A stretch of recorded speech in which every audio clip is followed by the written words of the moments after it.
Bueno, y llegó la hora de presentarles a Mariela Mosiulski, una amiga de la casa. Mariela es licenciada en Psicología por la UBA, hizo estudios de posgrado en Psicología Social, Investigación de Mercado, un montón de disciplinas. Además, ella es CEO de Trendcity, de una consultora de investigación y tendencias, y preside SAIMO, la Sociedad Argentina de Investigación de Mercado y de Opinión. Mariela nos va a hablar de los hábitos actuales, de cuáles son las preocupaciones de los argentinos y de conectividad. Bienvenida, Mariela.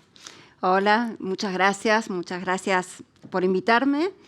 Bueno, voy a empezar con esta presentación porque tengo poco tiempo y quiero llegar a contar todo lo que vimos en este estudio sobre qué nos preocupa a los argentinos y qué estamos esperando de las empresas, de los negocios, de las marcas.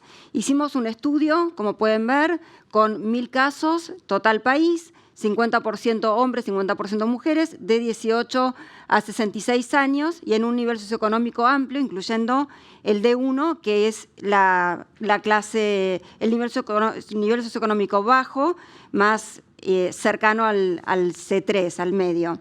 ¿Cuáles son las principales preocupaciones? El primer tema que nos sigue preocupando es la inflación.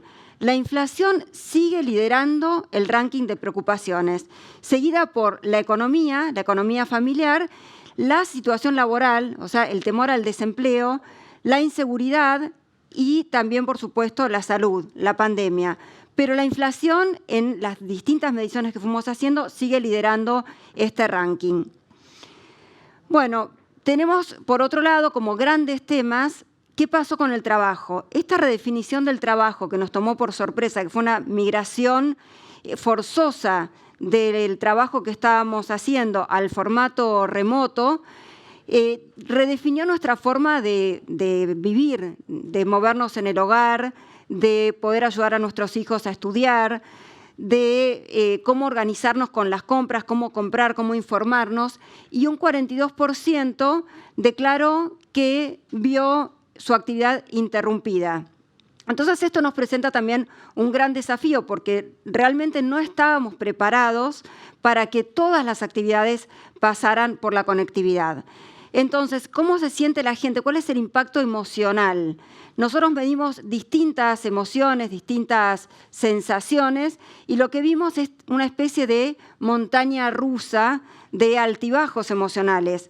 La mayoría declaró que se siente preocupado, con ansiedad, irritabilidad, temor, un 77%, también tristeza, depresión, angustia y aburrimiento, adaptación, y en este caso sobre todo los adultos mayores, e inestabilidad, un ánimo cambiante y confusión. Y la tristeza especialmente en los jóvenes, por no poder cumplir sus objetivos, por no saber si lo que están estudiando va a ser realmente lo que les va a dar trabajo en el futuro, los que tienen que elegir una carrera, los que tenían por delante un viaje de egresados, por ejemplo, los que empezaban primer grado. Bueno, todas estas son preocupaciones de, por ejemplo, los padres en crianza, que también hoy se preguntan cuánto tienen que dejar usar las distintas pantallas. Todos los límites, todas las preocupaciones que existían antes se van redefiniendo. Entonces, en esta sensación de montaña rusa, como decíamos, vemos que también preocupa mucho el tema de las fake news y sobre todo en algo tan importante como la salud, como una pandemia. Decían, me cuesta diferenciar entre noticias reales y falsas de la pandemia, sobre todo en los mayores de 60 años, que son obviamente la población vulnerable, y la mayoría, un 72%, que se hicieron más conscientes de su propia vulnerabilidad. ¿Qué pasa en relación al consumo? Lo que están pidiendo a las empresas es especialmente la seguridad, minimizar los riesgos. Por primera vez en la historia es algo que se le pide a las marcas. Seguridad de higiene, también precios y promociones, por supuesto, dar accesibilidad, la responsabilidad tanto con lo que se produce, cómo se traslada, cómo se entrega, pero también cómo se cuida a los propios colaboradores. En cuarto lugar, la disponibilidad, que no falte lo que realmente necesito, y la comunicación. Una comunicación que ayude a no sentirse tan limitado, que ayude en este momento con empatía para lo que estamos pasando. Decían, por ejemplo, es importante que las marcas muestren transparencia, algo que ya veníamos diciendo, por supuesto, antes de la pandemia, pero que hoy se pone en palabras, se explicita y tiene un 81% de menciones, informando las medidas, protocolos para cuidar los procesos, materiales y entregas. Las marcas van a ser evaluadas por lo que hagan en este momento de inflexión, porque es un momento muy difícil para toda la población y se demanda que sean justamente más humanas, que tengan esa empatía de poder ponerse en el lugar de las personas. Otro storytelling, o sea, comunicar lo que se hace, que sería el story doing, y lo dicen explícitamente que las empresas deberían hacer un aporte a la sociedad y también a la ciencia, ya sea donando o impulsando acciones concretas. Y dicen directamente, me molesta que las marcas hablen del virus cuando no van acompañadas de acciones concretas, cuando es solamente para declamar y no para hacer, o que no les interesa escuchar sobre los productos si no van acompañados de ayuda para orientarse en esta situación. Otro tema que se aceleró es la conciencia ambiental. Un 83% consideran que esta puede ser una oportunidad para repensar nuestro vínculo con el medio ambiente. Por supuesto, es una tendencia que ya veníamos, que se estaba desarrollando, pero que hoy también cobra relevancia. Y lo que dicen es que esta pandemia nos está mostrando muchas conductas de exceso que teníamos, tanto en el consumo como en el término de cómo usábamos los recursos naturales. El otro gran tema que hoy está en agenda de todos es la conectividad, que es un servicio totalmente necesario y que se teme que se acentúe la brecha digital de inclusión y de oportunidades si no pueden todos los niños y niñas, por ejemplo, acceder a la educación. Lo consideran el 88% como este servicio necesario y se valora tanto para la simplificación de procesos como para impulsar la creatividad, también como garante de la posibilidad de seguir trabajando, facilitadora de las tareas cotidianas y como sustituto de alguna manera de las conexiones reales que igualmente siempre van a seguir siendo importantes. Va ganando atributos positivos, hay muchos adultos mayores que ya lograron vencer ciertas barreras e incluirse y ganar otras habilidades, y también la gran preocupación durante la crianza de los niños.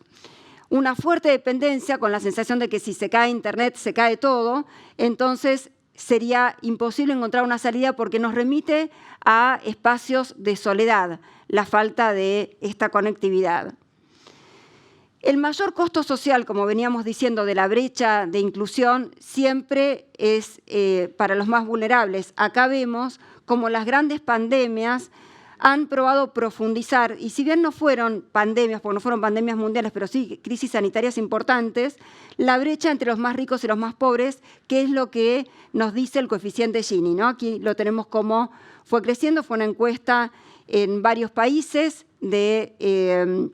donde se muestra cómo fue evolucionando esta brecha entre los más ricos y los más pobres en estos momentos críticos. Bueno, y ya sabemos que en Argentina ya hay 6 de cada 10 niños pobres y que es posible que este número crezca.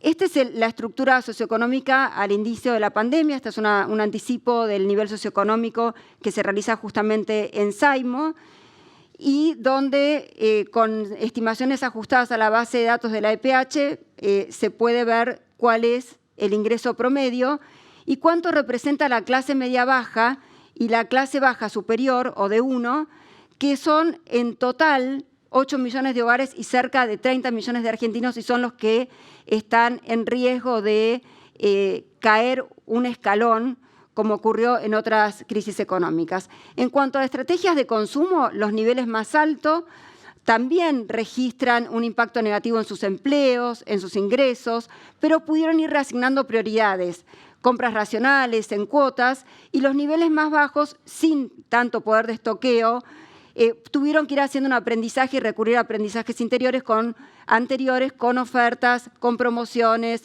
bajando de marcas, también con accesibilidad, más caseridad, búsqueda de seguridad en las marcas más conocidas cuando la categoría lo amerita, pero buscando canales, buscando trueque y otras alternativas para seguir consumiendo.